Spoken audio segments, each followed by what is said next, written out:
Maaf Bu, itu mic-nya mati Bu.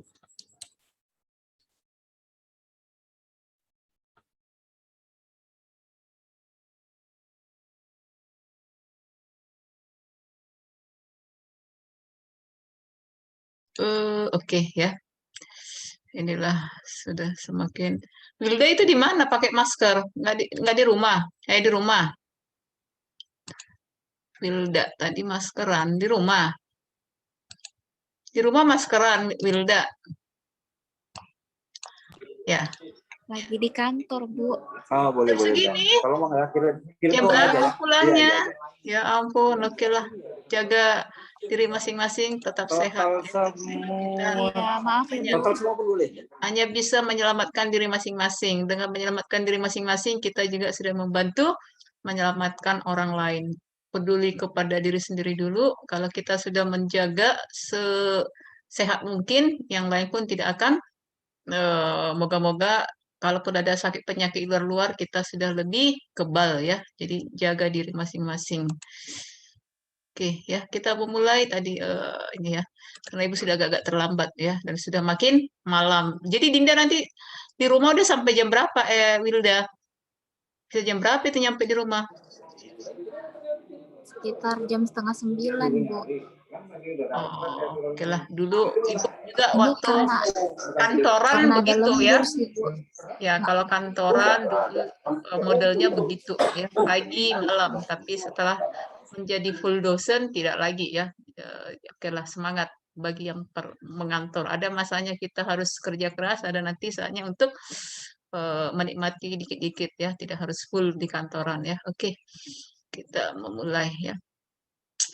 Pembahasan kita yaitu menggunakan jaringan saraf tiruan ya, meniru cara kerja bagaimana otak itu yang merupakan berbentuk neuron ya, kumpulan-kumpulan neuron saraf ya, yang ditiru si jaringan saraf tiruan. Jadi ada beberapa bagian-bagian dari biologi atau kedokteran yang memang ditiru sistem kerjanya, namun ada perbedaannya. Tadi sudah disampaikan perbedaan antara yang kita tiru tadi dengan yang kita buatkan ya, dengan kita sendiri sebagai manusianya ya. Peniruan ini adalah terhadap aktivitas-aktivitas yang terjadi dalam sebuah jaringan saraf biologisnya. Jadi saraf biologis kita itu setelah dipelajari oleh si ahli, ada yang bisa diimplementasikan dalam dunia komputer. Itu contohnya di machine learning, artificial intelligence, juga nanti dengan deep learning ya. Nanti siapa tahu kalau ada yang tertarik dengan dunia komputeran ataupun dosen, ada beberapa mahasiswa yang tertarik ya. Jadi nanti setelah IT dulu hanya bidangnya web kan begitu ya, teknik komputer. Sekarang enggak, lebih banyak lagi jenisnya ya yang bisa diperdalam. Dan kalau misalnya kamu search ya, gaji seorang IT, gaji seorang data science, gaji seorang ini, itu dia ya. Jadi itu sekarang sudah ada seperti standar penggajiannya karena saking menarik dan tertantangnya dan sangat dibutuhkan ya. Tapi memang kemampuan untuk ke situ pun ya kalau kita hanya mengikuti ruang perkuliahan seperti ini sepertinya tidak cukup ya, kita harus perlu berlatih, perlu mencari sumber-sumber lain bagaimana supaya lebih cepat kita menguasai ini tadi bidang-bidang ilmu yang sangat banyak digunakan itu yaitu bidang AI atau artificial intelligence. Kalau kamu memang berkeinginan untuk menekuni dunia komputer ini ya. Contohnya di sini adalah jaringan saraf tiruan. Oke ya. Beberapa alasan kenapa kita dibuatkan mempelajari algoritma jaringan saraf tiruan ini. Teknik ini memiliki arsitektur jaringan saraf tiruan sebenarnya simpel. Ada input, ada proses, kemudian ada outputnya kan begitu ya. Ada jaringannya, ada prosesnya. Oke ya. Kemudian ada komputer digital berkecepatan tinggi. Jadi kalau misalnya kamu mau membuatkan sebuah sistem yang menggunakan model-model ataupun penggunaan IT, artificial intelligence ataupun dengan GST ini harus didukung oleh speech komputer ya. Jadi harus yang digital berkecepatan tinggi karena dia harus memproses banyak data, banyak mengolah data, banyak menyimpan data, menampung ya, menginput kemudian memprosesnya ya. Bidang-bidang penelitian yang menggunakan jaringan saraf tiruan, tadi ada AI, ini lebih mengerucut lagi ke JST. Aerospace, pertahanan militer, keuangan perbankan, elektronik, broadcast, keamanan, medis, matematika, pengenalan suara, pengenalan tulisan, pengenalan benda bergerak, pengenalan wajah. Ada kemarin apa ya, menentukan jurusan, ada seperti itu judul skripsi di kampus kita menggunakan JST. Ada juga beberapa ya. Jadi ini ada bisa menentukan itu tadi kepeminatan, prediksi, tapi tergantung dengan permasalahannya nanti ya kita lihat ya. Ini sebenarnya cocoknya kemana?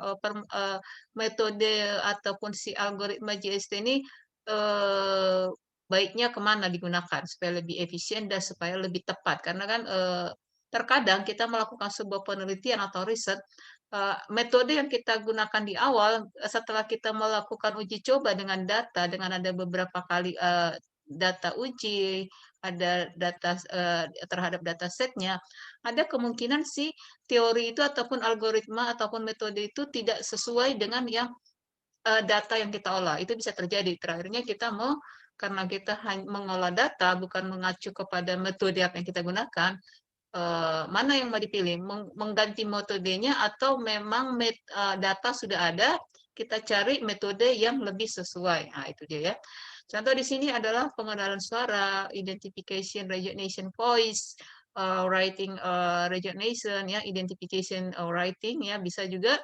Kemudian ini nih pengenalan benda bergerak. Sekarang ada ya misalnya CCTV, terkadang kan ada permasalahan tidak semua yang bergerak itu bisa diidentifikasi, apalagi dengan gerakan kecepatan yang sangat cepat ya. Ini digunakan sebuah metode untuk mengidentifikasi. Kemudian ini pengenalan wajah yang seperti ini ada beberapa apa ya pengenalan seperti identification atau seperti finger ya menggunakan wajah ya, wajahnya sebagai mengidentifikasi. Contoh menemukan titik-titik dengan menemukan titik-titik ini ada seperti titik-titik kemudian dihubungkan, jadi bisa diidentifikasi. Oke, ini si A misalnya ya.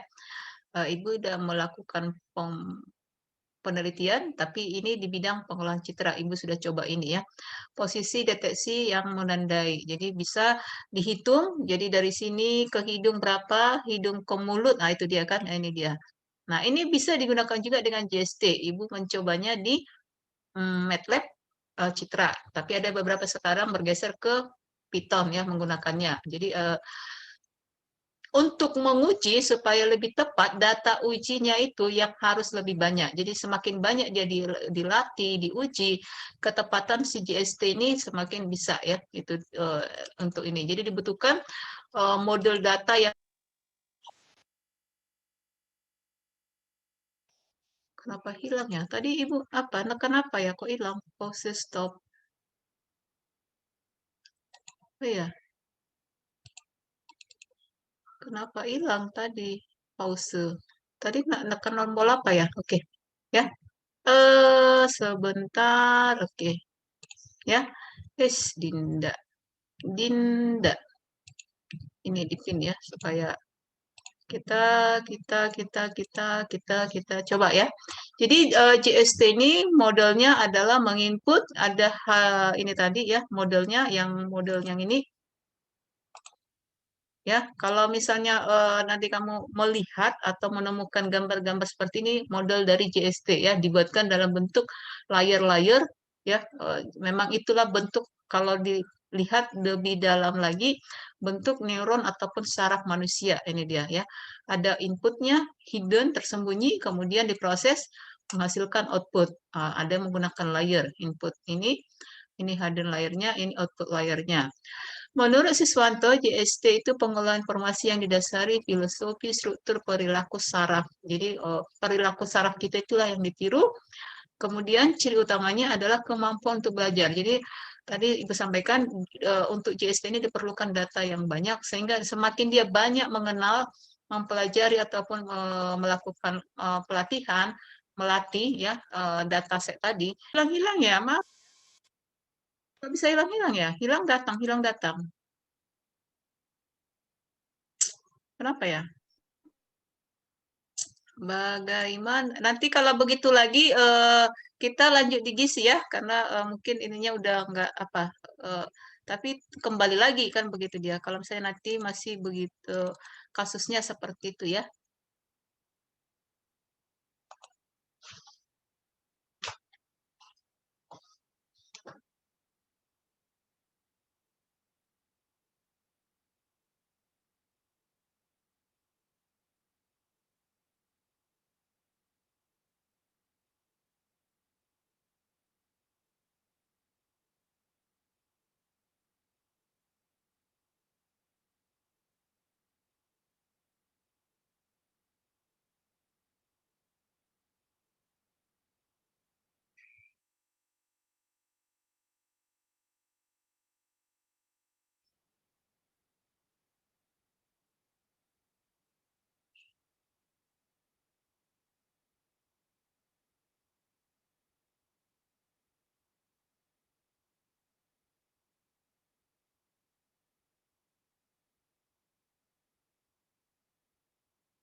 Oh my God, sebentar ya. Ini di pukul berapa ya kita? Oke ya. Tadi di JST.